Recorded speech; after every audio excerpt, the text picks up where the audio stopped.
Dearly beloved, we gather here today to celebrate this thing called Trope on a Rope, the podcast where we dive headfirst into the lake of cinema tropes and forced metaphors, without hesitation, without fear, and without checking beforehand if this is the right lake. My name's Jeff, and I'm joined by Mr. Colin Gerard, and on this special occasion, by Mr. Christian Stoner. So, we are on our second week of looking at films where musicians are also actors in films that are not about them, but totally are about them. Last time we looked at House Party, and this week we're looking at 1984's Purple Rain. 1984's Academy Award-winning Purple Rain. Yes, I know. Wash my mouth out. I did write that down. I kept that for the end. All right, shall we dive straight into the film then?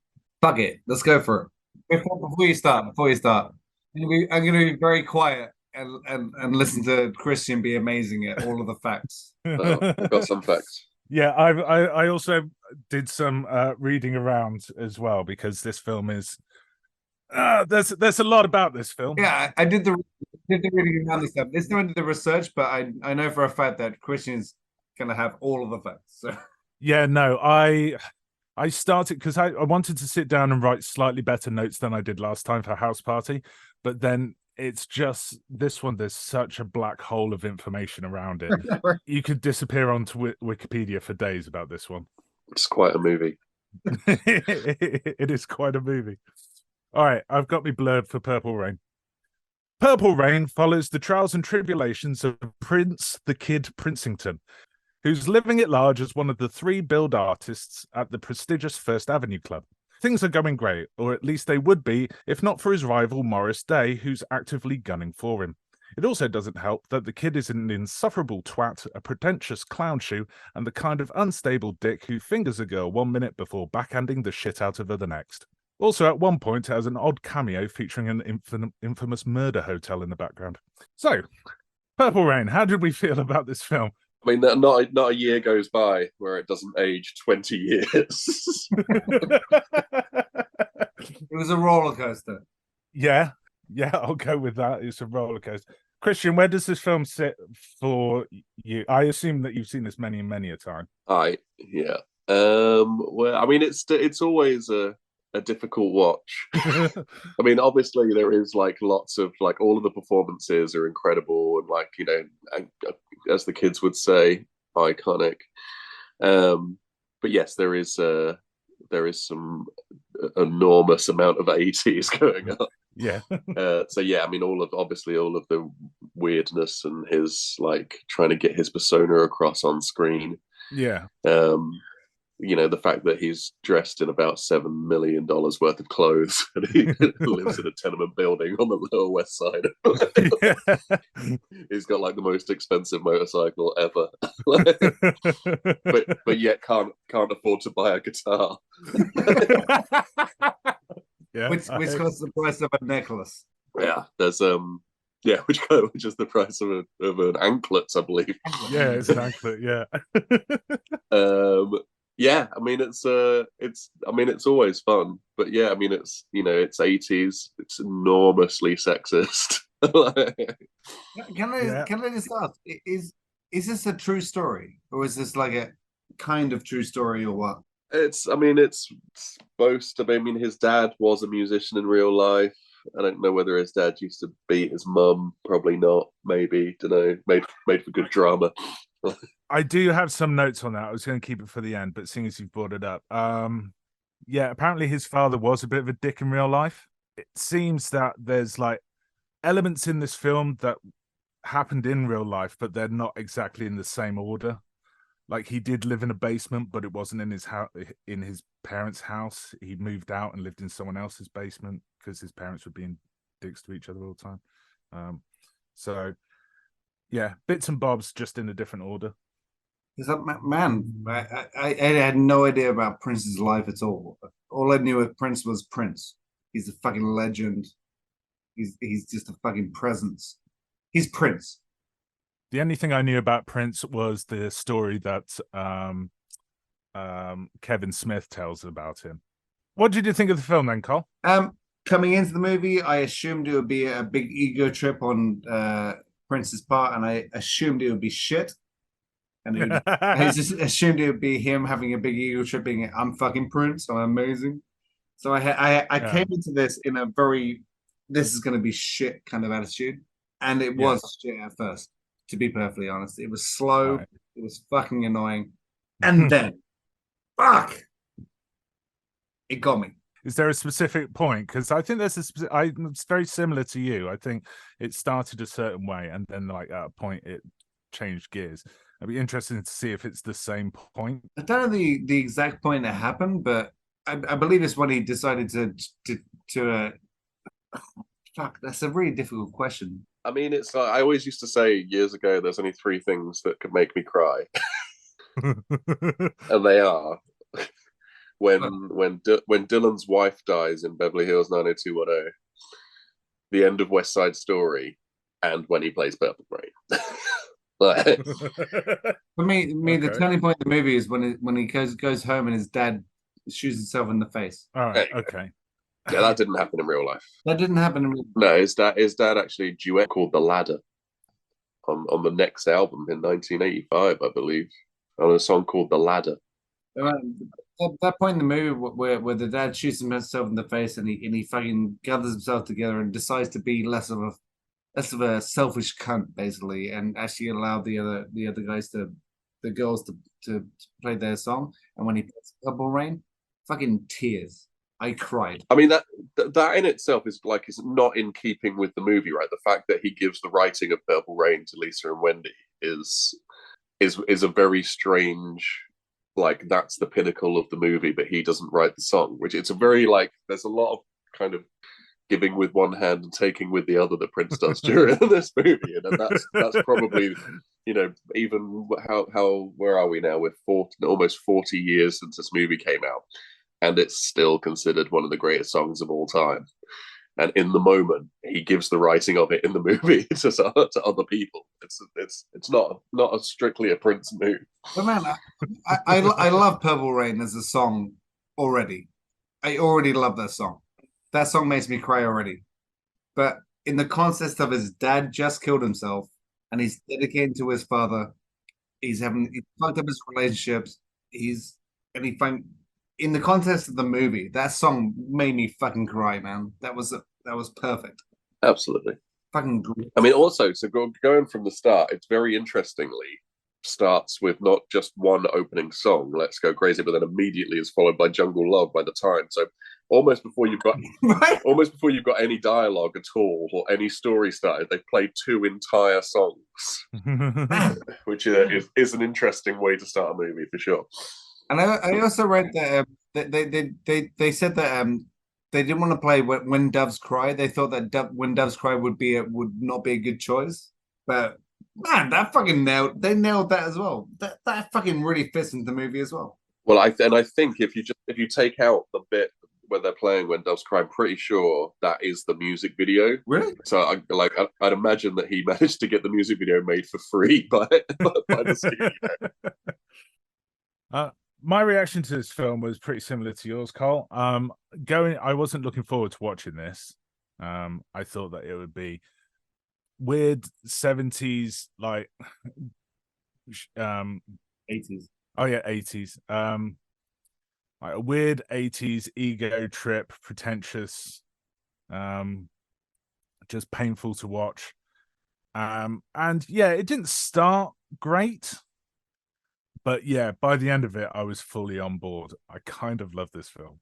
Yeah, do you know what? For the first, I say 60% of the movie, I was not on board with it. I was trudging through it.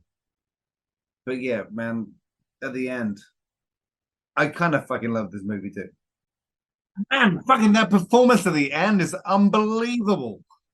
And the fact that he plays Purple Rain and then he plays I Would Die for You straight afterwards, and then Baby I'm a Star. and again, like I think we touched on this with House Party with the kid versus play rap.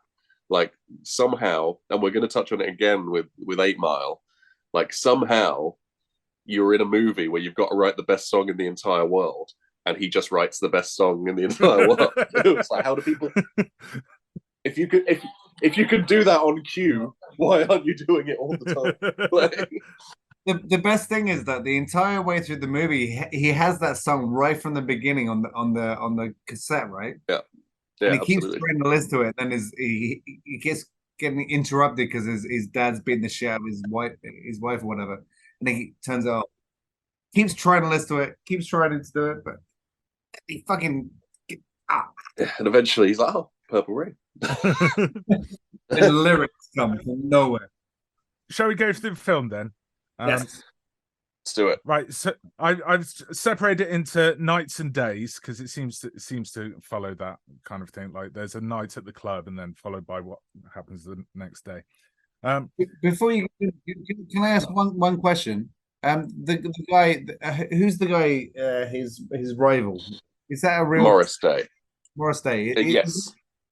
So I can give you a bit of background knowledge because I've just read Morris Day's biography. Not like today, but a few weeks ago. So Morris Day and Prince went to school together. Morris Day was originally a drummer and played drums in Prince's band Grand Central, where they would do like old funk covers of Sly and the Family songs. And Prince was obviously Prince even then, like really like mysterious and didn't speak to anyone in the band. But they ended up becoming, I guess, friends as much as you can be friends with Prince. And then Prince kind of created this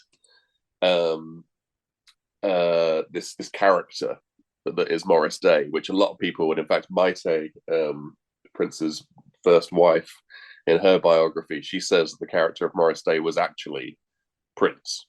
Like he created the character of Morris Day as an outlet for his actual personality while he was being all aloof and mysterious. But actually, that funny guy is Prince.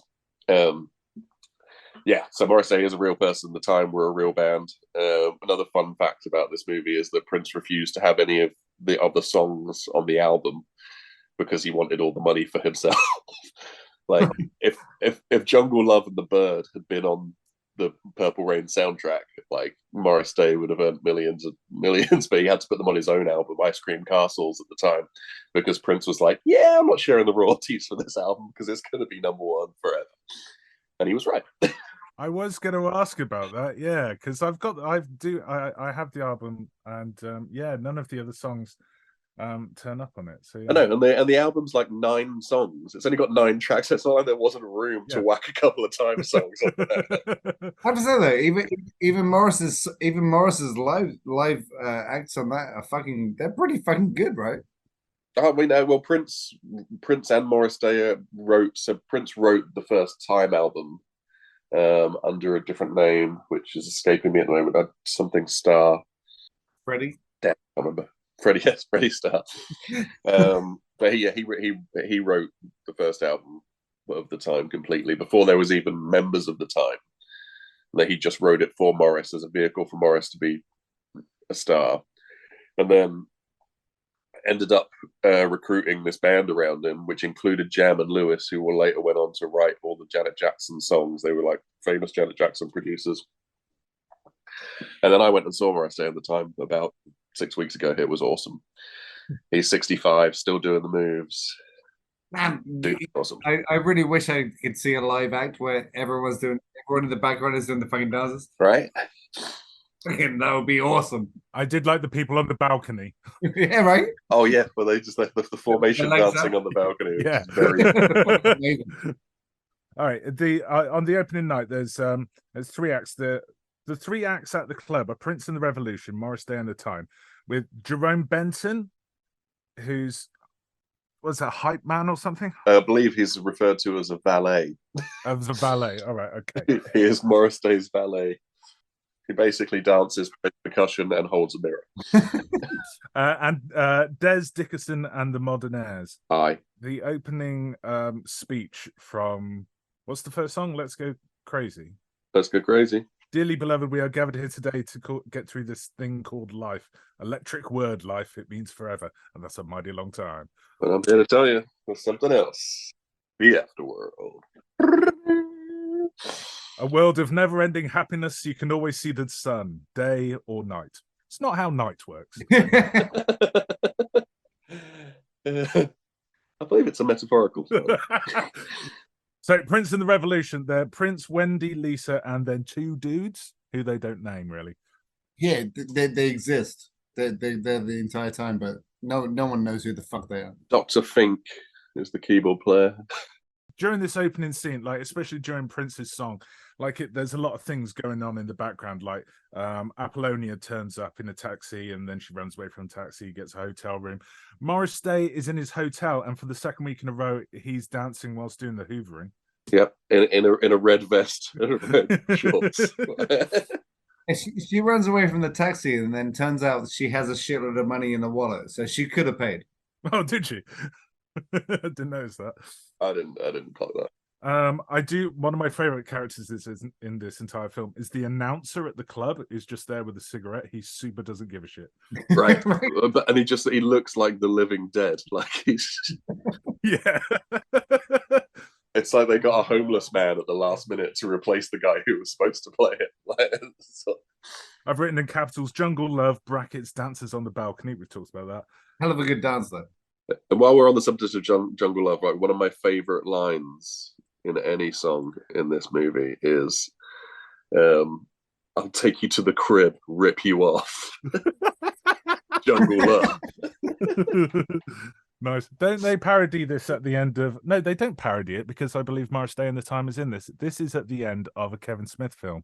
Jay and Silent Bob Strike Back. Jay and Silent Bob Strike Back, and has the dancers on the balcony. It's like a complete copy of this. Yeah. Yeah. Well, they mentioned him at the start, right? Because he's like it's handed down from God herself, and it's yeah. Because I'm a smooth pimp daddy, and he's my manservant.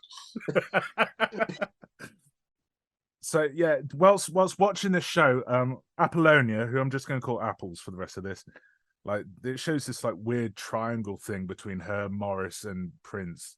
Like even Prince is jealous when she enjoys Morris's song. He's a jealous motherfucker throughout this entire movie. Yes. Yeah, Prince is a bit of a dick during this, isn't he? Oh, for the first 60% of the movie, he is a massive fucking asshole. I'm pretty sure he's an asshole in real life. Oh yeah. He didn't have the greatest reputation in real life, did he? He's a genius, don't get me wrong, but bit of a cunt. I like my geniuses to be crazy. That normally makes them better geniuses. Yeah, absolutely. Yeah. So yeah, also in this film, there's a lot of people wearing sunglasses indoors at night. Yep. It's because they can always see the sun, day or night. It goes into the second. So Apples has turned up at the club to try and get a job, and then she's just watching Morris Day in the Time, and then Prince watches Morris Day in the Time, and then he fucks off for no reason. He goes home. We meet his parents. He gets backhanded into a cupboard by his dad straight away, pretty much. His dad beats the shit out of him. Yeah, I mean he's only small. He is only small. On the second day, Prince misses a meeting between Morris Day and the club owner of First Avenue. And First Avenue is a real club, isn't it? I don't believe it's open anymore. Prince bought it at one point, and it turned into to be owned by Prince. So originally, it was somewhere that he played when he was younger, and then I believe he bought it, and then I think it closed down. But don't quote me on that. Right. But I think so. So they're having a conversation, and he's missed this meeting. And Morris Day is basically they've only got 3 spots at this club, and they're trying to force Prince out of his spot. And why aren't they trying to get rid of the shit band that no one cares about? It's like I've only got room for 3 bands. So how about these monkeys that no one gives a fuck about? We get rid of those. Yeah, Des Dickerson, you mean? Yeah. He's like, I've got Prince and the Revolution, Morris Day and the Time, and some other dudes. Let's get rid of Prince and the Revolution. He wants to be number 1. That's why. Yes, absolutely. But you are right. Get rid of the shit. So they want to get rid of him. Like the owner of the club doesn't like him because he keeps referring to, he makes songs only he likes, and he's not packing it out like he used to be. But this is after the scene where he did pack it out, and everyone is going along with it. And it's pretty busy to me. It's hard for me to tell in this film when Prince does well and when he doesn't, outside of the context of the lyrics. Like, yeah, I get during like what's it called, Darling Nikki, that it's a bit dark, but everyone's going along with it mostly. Yeah, and it's amazing because everyone seems to be into it at the start, and it's just when he starts losing his shit at the end of it. But it does open with the line, "I met her in a hotel lobby masturbating with a magazine." Everyone seems fine with that bit. Yeah. But it's hard to track like how Prince is doing and isn't doing, like musically speaking, because I don't know anything about that really. You know, it's like whenever Prince is fucking singing, he's amazing. So you can't like he's always amazing. So like when is he bad? When is he good? There's always a crowd going, "You're fucking amazing." Yeah, there's a song in this, like the one before he sings Darling Nikki. It's Computer Blue, I believe it's called. And like it seems to be going completely all right. I mean, yeah, he's like half naked and wearing a face mask for some reason. It seems to be going all right, but then it cuts. That was amazing. Then it cuts to the owner of the place, and he's obviously not into it. And you're like, so this is not going well. And then cuts to the crowd, and it is going well. And cuts to Prince, and he's having a laugh. And then cuts to the owner, and he's not happy. And you're like, how are we supposed to feel about this? We take our cues from the club owner. All right, Morris Day, he wants to make a girl group basically, and his instructions are don't make it too racy, which is a note that they forget later on. When they all turn up in their underwear singing a song called Sex Shooter. I'm a sex shooter shooting love in your direction. So another interesting fact, because I'm just going to chime in with interesting facts. Have at it. So Apollonia 6, the group, who ended up did release Sex Shooter, was originally fronted by a girl called Vanity, which legend would have it was Prince's girlfriend, who then they broke up and had to replace her at the last minute in the movie with Apollonia. And so Vanity 6 became Apollonia 6. Apparently his girlfriend, the girlfriend at the time, when she was supposed to be in the movie, but then she ditched the movie to go shoot another movie with someone else. Okay. And that the movie that she went to shoot failed miserably, and then she came back. Wasn't Purple Rain. Did Apollonia 6 do anything other than Sex Shooter? I've got a feeling they had an album. You can track down lots of TV live performances of them in their underwear from 1980. So the girl group, just to round them up. So Morris wants to call Apples to the group, and she does join it. He mostly wants her just because it takes her away from Prince. She just wants to be successful, but Prince just wants Apples, really. Yeah, pretty much. I think Morris wants Prince out of the picture. Yeah, and he wants to make more money by owning the group that replaces them. Yeah, and he also wants to see asses shaking. I need some perfection. They also mention in the same conversation about Wendy and Lisa that they are unhappy with Prince. Prince doesn't let them contribute songs, and that they have worked on a demo tape. Is it a whole song that they've written, or is it just a riff? They just write the music. I know that he listens to it a bunch of times throughout the film, but it's just like the first opening bars of the song, isn't it? And then the rest of Purple Rain is completely different. Yeah, that's all you hear on the tape. No, they write music, and they want him to put lyrics on it. Is what it is. I know Wendy. I know they play themselves. I thought she was an actual 80s actress. She looks like an 80s actress, Wendy does. No, Wendy and Lisa were, I believe, discovered by Prince, but in the Revolution, and then went on to have a duo career. But yeah, I spent the whole thing thinking that she was like Ali Sheedy or something, that she was played by someone, but she wasn't. So, bitches, Elizabeth Shue. Yeah, and Prince is a proper fucking twat to them. Very aloof. But to be fair, what you'd expect from Prince, right? The puppet thing is the puppet thing is amazing.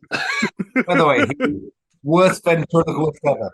Like the first time he does the ventriloquist thing, he has his mouth open, and then he closes his mouth, and still the puppet speaks somehow. Yeah, yeah, that was ADR. Yeah, that's amazing. And then he looks at the puppet and does the. It's fucking genius. He's he has this thing of like he's a trouble artist and everyone is against him, but it is with good reason because he is a twat. He's a fucking asshole. So it's really hard to root for him for most of this film. And he even when he fucking gets with Apollonia, he's a fucking asshole the entire time. Yeah, so that's my next bullet point. His courting of Apollonia. These two are it's almost like Anakin and Padme levels, like Peter Parker, MJ. Those dickheads from Twilight. Those dickheads from Twilight. It's yeah. I mean, he drives her out to a lake, makes her take her clothes off, and then drives off. Did you know? Did you know that? You know, he does that thing where you have to you bathe yourself in or Purify yourself in the waters of Lake Minnetonka. Yep. You know, they did that shot 4 times, and she actually got fucking pneumonia. Oh, really? That's funny. I mean, not for her. Yeah, no. So she gets naked, and he tells her that to purify herself in the lakes of waters of Lake Minnetonka, and then only later tells her that that's not the lake. Again, check first. She gets in the lake, and then he immediately fucks off. He turns his bike. He nearly biffs it when he turns the bike around. By the way. Also, there's a shot.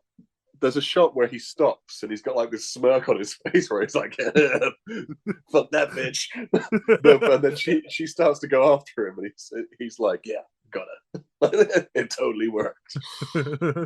Like he jumps onto the road with the bike, gonna fuck your suspension with that, and then even when he goes back for her, he does this like riding off like a half a meter, riding up, stop, start, stop, start. And you're just like, oh, you're a twat. Yeah, you've already fucked her over. Enough. It's just we went past a little bit. The whole thing with the anklet. He takes the anklet and he's asking her who gave it to her, and she doesn't actually say anything. She just says that somebody gave it to her. You're a liar. And he says, "You're a liar. You're lying. I can tell by your reaction." She hasn't said anything, you dick. Right? She said nothing. And then it cuts back before the second night. It cuts back to Morris and Jerome, and the passwords they're talking about. Oh my god! Tell me the password. What's the password? The password is what? Massive ripoff of the baseball thing. Yeah, who's on first? Yeah. Oh yeah, okay. That's it. It's their version of who's on first, absolutely. But it's done in such amazing Morris Day style. So she comes in the club, and I've probably got a couple of honeys, and you slide up to me and you say what? Okay, the password is okay. What? it is like me. Yeah, they end up abandoning the password theory and just pointing at her. Yeah. So the second night. Was it Mountain Man, Mountain Air? What is that song that they're singing? I believe the song is called Modern Air by Des Dickerson. Oh, right. Okay. Oh, yeah. So, okay. So he is the third act. Yeah. It's called Modern Air. Out in the bar, Apples meets with Morris, and Morris is trying to serenade her. Morris is trying to woo her to the band and impress her by being flashy and shit. And the waitresses aren't having any of it. So he's trying to woo her to the band whilst Prince actually woos her, serenades her from the stage with, what is it, The Beautiful Ones. No. It's a hell of a tune. I did know. I think with The Beautiful Ones, it became apparent that like Prince is a twat all the way through, but he only actually communicates what he feels through the songs. Yes, he's not very good with the words. He then meets her in an alleyway and then takes her back to his weird basement. Filled with random glass jars of what? I know, fluids and shit. Is that the glass? Is that the shelves that he knocks the shit out of at the end? Yeah. Filled with something. People's organs, I don't know.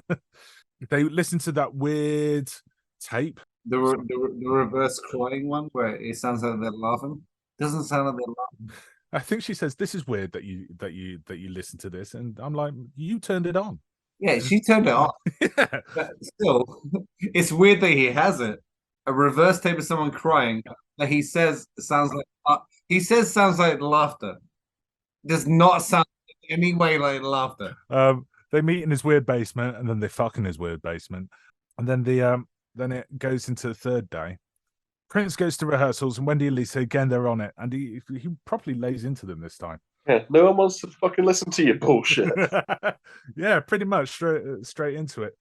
Then Morris goes to Apollonia to actually get her into the girl band.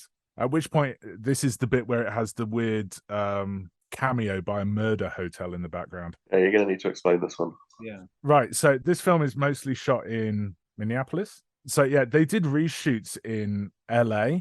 The director says the bit where she jumps into the lake in Minneapolis, and then she gets out of the lake in Los Angeles. Is that true? Because in the background, there's while she's talking to Morris Day on the street, there is the Hotel Cecil, which is in the background. Okay, I've seen that documentary. Oh, the murder. Yeah, which is a infamous murder hotel. Yeah. And it's right in the background between them, the big sign. Oh, that's funny. I believe it's mentioned in that documentary that it's weird that it's in the background of Purple Rain at some point, a film that is not set in LA. That's funny. Well, I'm going to. So, what's the date? In 3 weeks today, I'm leaving on a road trip to Minneapolis to go to Paisley Park. So I want to try and collect some Purple Rain places. I'm going to go to where First Avenue was, and I'll go to Lake Minnetonka. But even though Lake Minnetonka is not in the movie, I still feel like I need to go there. Are you going to go to the kids' house? I'm going to go to Paisley Park, Prince's house. I mean, I guess. I mean, I wonder if Kid's house is actually from Prince's old neighborhood. What I do know is that he bought it. Is that true? He bought it a few months before he died. And you can just Google it. It's just called the Purple Rain House. There is no fence around it. No one lives there. It's got his symbol on the door. You can just go up to the thing. Okay, I'll do that. Prince listens to the tape again, Wendy and Lisa's tape, whilst his parents are having an argument in the background. Tries to listen to it. Yeah, he does write Purple Rain based on their tape. The song is about his father and nothing to do with them, which I thought was weird. But then watching it again, watching this scene again, because he turns the music up to cover the sound of them arguing, kind of like associates the song with them arguing all the time or fighting. Yeah, I actually thought that part was kind of genius. Oh yeah, and then the fight spills down into the basement.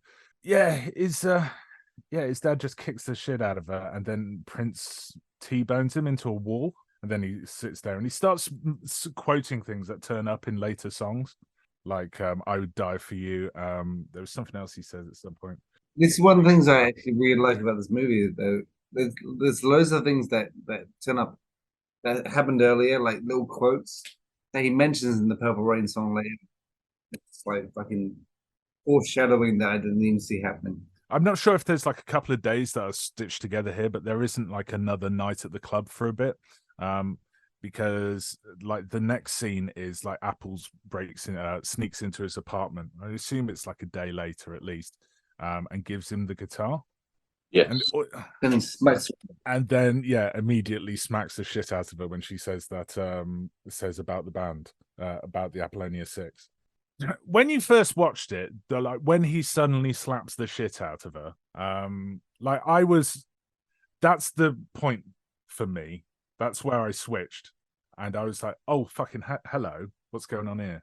I was turning into his dad. But there's 2 points. There's 2 points where he wants to slap the shit out of her. There's one point where he slaps the shit out of her, and he feels bad about it. Then there's later when she's wearing the lingerie, and he's gonna slap the shit out of her, and he doesn't. Christian, how did you feel when you first saw this film, and then he suddenly turns into such a prick and starts hitting her? I mean, again, it's difficult to tell, I think, as time goes on, because it's such an 80s film, how you would have viewed it in 1984 when the world was a little bit more misogynistic, and a lot of the things that he does, I think, wouldn't have been quite so you can't do that.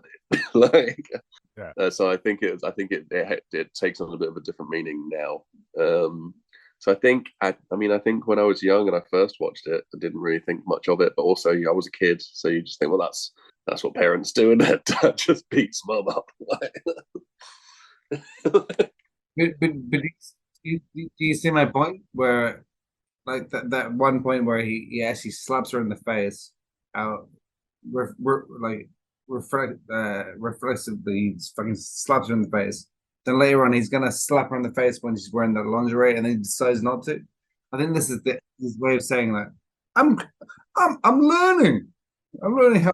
Yeah, I'm not going to be like my father. My natural reaction is to be like my father, but I'm better than him. Yeah, You go through the start and you're like, okay, what is this film about? Will he keep his spot at the club? Will he come around and let Lisa and Wendy take part and be more collaborative? And it's a fairly low stakes thing for a film to be about. Will he be less of a cunt going forward? And then when that happens, you're like, oh, it's whether or not you'll be your father. Yes. Yeah, it turns from being like Cool as Ice, the Vanilla Ice movie, into actually being about something. then it changes at the end where he does become his father, but he does better than his father, and he actually does the thing that his father wanted to do. He becomes what his father wanted to be. Which is probably where it overlaps with real life, I would imagine, because his dad was a musician as well, who didn't do quite as well as Prince, obviously, because we've heard of Prince. But that's the point where he sings that fucking when he sings fucking Purple Rain, that's where I cried. Not just because it was Purple Rain, but because of all this shit where he. Well, that's the apex of the movie. No, you're absolutely right. I mean, there's a lot of emotional stakes, and to be able to have the song Purple Rain to slide into to the apex of all of the emotional side of the story is just it's part of the genius. So on the fourth day, we have the Get Your Shit Together montage, where he just drives around to the sound of not Purple Rain, When Doves Cry. This is angry scene, right? I read that this song, he just needed another song to cover this montage, and that he basically wrote it in like an afternoon or a long weekend. Yeah, that doesn't surprise me. I'm pretty sure Prince writes hit records when he's having a shit. Well, interesting facts about When Doves Cry is that it has no bass on it. There's no bass line to When Doves Cry, and when he recorded it, they were just like thought he was insane. It's like you can't release a song that's got no bass on. That's the dumbest thing ever. And then it was When Doves Cry. So fuck you, everyone else. Also, what does it sound like when doves fuck? It's them crying backwards. This is where Prince is properly losing it. It's the fourth night. That's when he does the Computer Blue and Darling Nikki song. Computer Blue, it's fine. Contextually, from what the lyrics are of Darling Nikki and how he acts on stage, yeah, he's a fucking Fruit Loop at this point. And can tell that he's losing it. But again, no one in the audience except for the owner of the club and Apollonia seem to be reacting negatively to anything that's happening. Yeah, everyone else thinks it's awesome. So the Taste Club with the Apollonia 6 and Sex Shooter. Again, the not too sexy note was forgotten. And old people are rocking onto this. No doubt. There's loads of grannies in the audience going, yeah, fucking more. It's just like there's three chicks in their pants. They're just sitting there thinking, where's the other three? It said 6. Holy shit, yes, what? Yeah, where's there only 3 people? I mean, Apollonia 3 does sound rubbish. Prince has seen that she's successful, and like he's had his ride around the countryside to get his head together. He takes all of this to heart and he buckles down and he gets his shit together. Only joking, he nearly runs over Morris and kidnaps Apollonia. Pretty much. So yeah, Morris and Apollonia, drunk as fuck in an alleyway, tries to run over Morris. And then he just manages to talk Apples into going with him to an area that I can only describe as the perfect place to murder a hooker. So Colin, you were saying that like this part of the film, like, so compared to the bit where he knocks the fuck out of her in the basement, like at this point he gets like a slight, He does pull back, but he does a load of other crook shit. Yeah, I think this is the point where he kind of gets a epiphany. He's about to hear, and he goes, "I don't want to be my father." He knocks the alcohol out of her hand. Then he's about to rape her, and then he decides to not rape her. And I think at that point where he's about to slap her back slap her with her hand, and decides not to, he decides, you know what? Maybe I shouldn't be my father. So Prince goes home. This is probably the darkest bit of the film then, where Prince goes home and his father kills himself in front of him. This is the only good part of the movie. Everything before was bullshit. Really, this is your cutoff point. No, everything afterwards. This is the point where the movie goes good. Really, because this is quite close to the end. Yeah.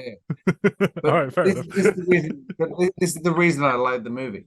There's a scene where he is surrounded by the police, and the police are like talking at him as he's just sat there, surrounded by them.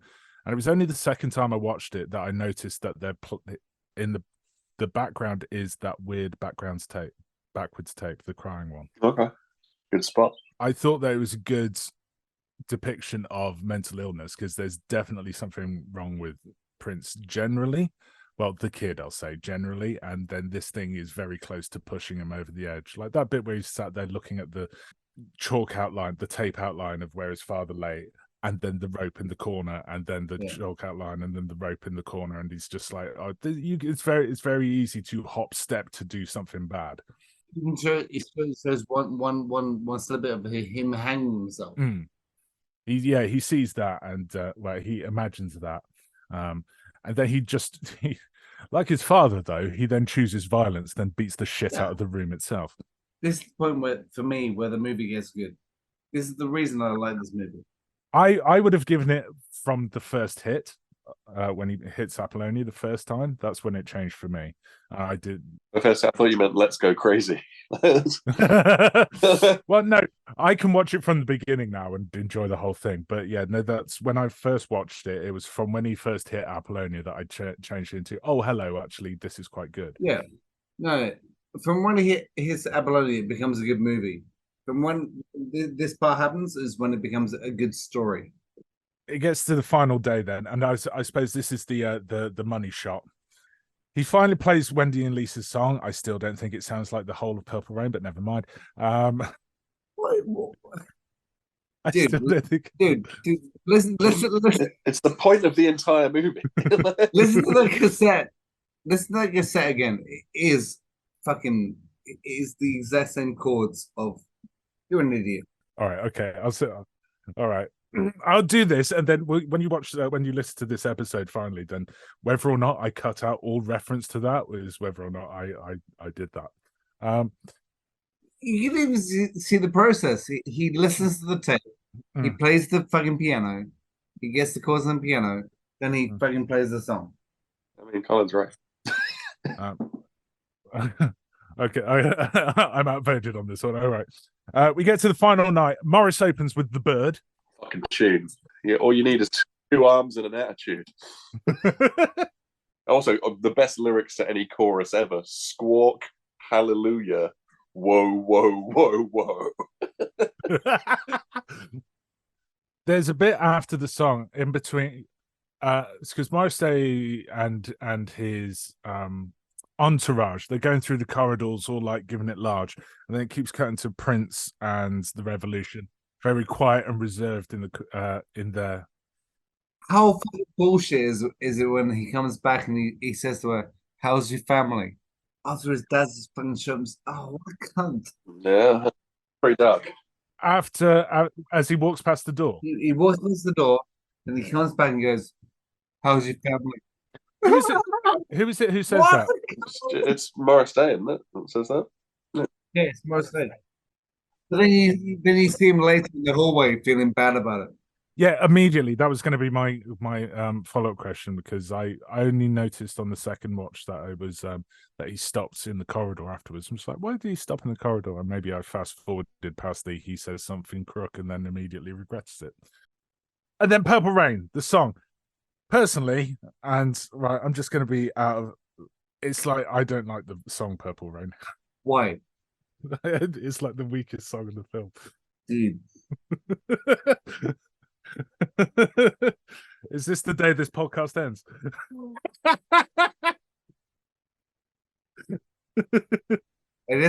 I just have to say, I've never been a Prince fan, Yeah. but I always loved Purple Rain. I never appreciated Purple Rain more than when I watched this song. That song made me cry. Like man, all that backstory behind it. If that is the actual backstory, I squeezed out at least 3 tears. It's a record. Man, that song, man. I even put it on my Spotify as one of my liked songs. Fucking amazing. I mean, it's a massively overplayed song, right? Maybe I did listen to it before I watched the actual film. So maybe because I had it out of context first, I was like, he just says Purple Rain a lot. So maybe out of context, I ruined it for myself. Jeff. Yeah. The entire song encapsulates the entire movie. It's one of the time. only reasons I like this movie. Give it another spin. Maybe you'll like it this time. So yeah, at the end of Purple Rain, though, there's a lot of arm waving. I can't remember if they start with lighters or not. I believe so, but he turns everyone around, even Morris. Even Morrison, the crowd. But I suppose Morris was also like starting to be like, I've crossed the line myself here with the father dig. Jeff. Yeah. Jeff. You still don't get Purple Rain? I'll watch it again. Come back to me next week when we're talking about 8 Mile. We'll wait. I mean, I feel like you should have let us into the I don't like Purple Rain before we did the podcast. Maybe it's just me with the music. Like I've said throughout the film that like I don't know like musically where in the context of the film when it's supposed to be good and when it's supposed to be bad, because I'm just listening to it going, it's just a kick-ass Prince song. But then when everyone turns around and goes, this is the greatest thing since Sliced Butter with the last song, I'm like, out of all of them, it's the one that I didn't like. Jeff, what you should do is not think about anything. Just watch it. Just listen to the song. Or maybe you could replace that stone in your chest with a heart, bitch. Fair enough. So basically, the takeaway from this is this is a film that I went into that I didn't like. I didn't think I would like. I ended up quite loving it, but then completely missed the point by not liking the last song. And then the final song, I Would Die For You, intercut with him like sorting out his father's papers, and the greatest ending freeze frame I've seen in years. Yeah, it's pretty dope. So is there anything else about this film that we haven't mentioned yet? I've got some things about like behind the scenes, but anything that we didn't cover from the actual film? Let's say one thing. What? I really wish that I got to see Prince live. Just see him spinning around and fucking dancing like a motherfucker and just climbing on the. Oh man, I really wish I got to see that. I saw him live 11 times. Christian, I hate you very much right now. So interesting things to point out, I think, is that the Purple Rain is Prince's 6th album. So probably this is kind of like when he really solidified himself. But really before this, Controversy had come out, 1999 had come out, but Purple Rain was really the thing that broke him. Now, in this day and age, you don't get 5 albums before you make your big good album, right? There is no musical journey that happens anymore where Purple Rain is your 6th album. Like if Purple Rain's not your first album, you're fucked, basically. Yeah. So that's fun. And also, I believe I need to clarify this. I think he's 23 in this movie, which because Prince has always looked the same age.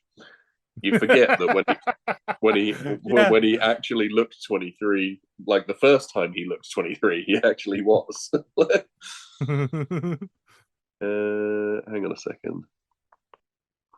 25. But still, I mean, at 25, seriously? So on your 6th album at 25. Dude, the last 3 songs the end of the movie, Mm. the last three songs of the movie, it's just a sick fucking performance. There's nothing that like there are very few fucking bands that have that fucking presence that man. Also, Um, when we put this podcast down, all of you go to YouTube and YouTube Baby I'm a Star, Jeff Cohen. So Jeff Cohen played Chunk in the Goonies. There's an amazing version of him at the age that he was Chunk doing Baby I'm a Star. It's hilarious. Also, interesting footnote talking about the Goonies. All the way through the Goonies, Corey Feldman is wearing a Purple Rain t-shirt. holy shit! All right, Facts. that facts. Does that count as bacon number? Because I do have a bacon number for Prince. What's a bacon number? No, the 6 degrees of Kevin Bacon. Oh, okay. How many jumps? How many jumps between Prince and Bacon? Do you have any guesses? Yeah, I think but it must be one, surely. I don't know why, but What do you mean? You think he was in a film with Kevin Bacon? no, there's one. Oh, doesn't it mean that means there's one person in between them? No, how many jumps? Two. Oh, okay, so two then. Yeah, two. It is two. Yeah, so he has another one of his own films called Chains of Gold Yes, with with Kirstie Alley, Kirstie Alley is in Three Chains of Gold. and she's having a baby with Kevin Bacon. There you go. Yeah, He's Under a Cherry Moon. It's got Kristen Scott Thomas in it, who would later win an Oscar. So there's got to be lots of degrees of separation you can get through her. Yeah, no, she's also a two. Yeah, I didn't write down the answer for the connection of that one, but there's like 3 twos. You guys seem to be smoothing over the fact that I fucking nailed it on two. Yeah, okay, you get a point. Don't worry. So how did this film do when it came out? It was well, there was mixed reviews at the time. The modern scores for this are Rotten Tomatoes is 71%. IMDb, and I'm starting to notice that I don't have to edit IMDb scores in my reviews because they always seem to be 6.5. Like the last 5 films we've done, it's been 6.5. I don't have to change the numbers ever. But yeah, Rotten Tomatoes is 71. It's like the consensus is it's uneven, but it's also great and historical. Yeah, made $70 million, and I'm pretty sure it probably cost 1. So I did look it up. It cost 7. Yeah, so it made 10 times what it cost. Which was, yeah, and the 70 million was just in America, so that's all right. I mean, with my phone, I could make that movie now by with the cost of how much it cost me to take a day off work. Yeah. Let's out of 10, Jeff. Out of 10, I really like this. I'm gonna go 8.5. Christian. I'm gonna give it an 8. I'm gonna go with 8.5 as well. I mean, if you're talking about the movie, I mean, it does have the best soundtrack of almost all time. So I mean, that could bring it up more. But as a movie, I'm only going by the last 10 minutes. It was a 3 going into the last 10 minutes. You did really have that change right at the end, didn't you? Yeah, man. if I judged it before that, it would have been like a fucking 3. Really, that low? Man, no, I was as soon as that change happened, man, it really hit me. All right, okay, fair enough. Can I ask, House Party or Prince or this one? I mean, for me, House Party holds up better, is less dated. Is it? Maybe I just prefer the 90s to the 80s. if you had to choose, you're in Desert Island, you have to choose one movie. Which one would you choose? For me, I think House Party is more watchable repeatedly than Purple Rain is. But sweet tunes. I think they serve different purposes, but if gun to head, yeah, probably House Party. I think I go I think with Prince. You going with Prince Purple Rain? But you hated 3/4 of the movie. You're just going to keep watching the same movie that you hate over and over again, waiting for the last 10 minutes. I totally loved the last. I totally loved the last 25%. Fair enough. That you did. There is a sequel to this. Oh no, no! Don't talk about it. So there are several other Prince films. Some that are just like visual albums, like 3 Chains of Gold, which are like music videos that are loosely tied together with a threadbare plot. But there is, I think Purple Rain is the only film that he's in that he didn't direct, and then he took over directing, and then never really got as good as this one. Yeah, he probably shouldn't have done that. Under a Cherry Moon is a hoot, but not very good. Graffiti Bridge, the biggest Prince fan you know, have never made it all the way through Graffiti Bridge. And Graffiti Bridge is the one that is an official sequel to this, right? It is indeed, yes. Okie dokie then. It's a tough watch. When Prince died, MTV played a music marathon, played all of his songs exclusively for like a day, and then ended it with showing of Purple Rain. VH1 played the film for several days, so did several cinemas as well. He bought that house, like I said earlier, which if you look on Google Maps, the people leave flowers on the doorstep all the time of that place. I could do that in 3 weeks. You could.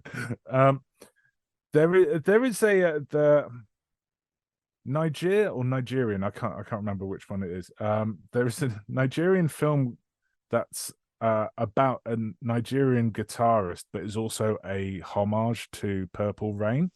Oh wow! It's basically a copy of Purple Rain, but about a different guy. And that's what we're watching for next week. The title of that is Rain, the Color of Blue with a little red in it.